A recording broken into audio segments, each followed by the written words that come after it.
చూసిండ్రా పాములు ఎట్లా కలబెడుతున్నాయో? రెండు పాములు. అవి పౌర్ణమి రోజు ఇట్లా పైకి ఎక్కి పైకి ఒక పాముకు ఒక పాము ఎంత లావు ఉన్నాయి చూడు, ఎట్లా ఆడుకుంటున్నాయో అవి. అసలు అవి చూస్తుంటే చూడాలనిపిస్తాయి, కానీ వీటి దగ్గరట ఇంకో చిన్న పాములు ఉంటాయంట. మనం చూస్తే చెప్పేది వెనకట ఆ కళ్ళు పోతాయి, అట్లా చూడొద్దు ఆ పాములు కలిసేటప్పుడు అనేది మా అమ్మమ్మ ఇట్లా.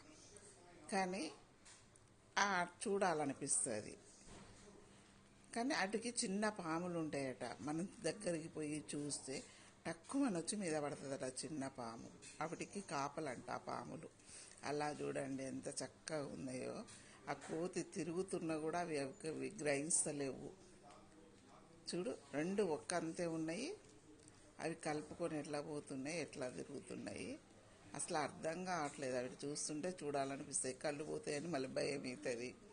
అలా ఉంటుంది అంత, అసలు ఏంటో తెలియదు. కానీ పౌర్ణానికి ఇప్పుడు వర్షాలు పడ్డాయి కదా, ఇక అవి చెద్దకుపోయి మనసంతా అట్లా అవుతాయట. ఆ పాములు కూడా అట్లా తిరుగుతాయని అంటారు. నాకే తెలియదు, అన్నటప్పుడు విన్న చిన్నప్పుడు. మీకేమైనా తెలిస్తే కామన్లో పెట్టండి. అవి చూస్తుంటే చూడబుద్ధి అవుతా ఉంది నాకైతే. అవి ఎలా కొట్లాడుతున్నాయి ఏంటి, కూతులు తిరుగుతున్నాయి, అన్నీ తిరిగినా కూడా అవి అలానే కలబడుతున్నాయి.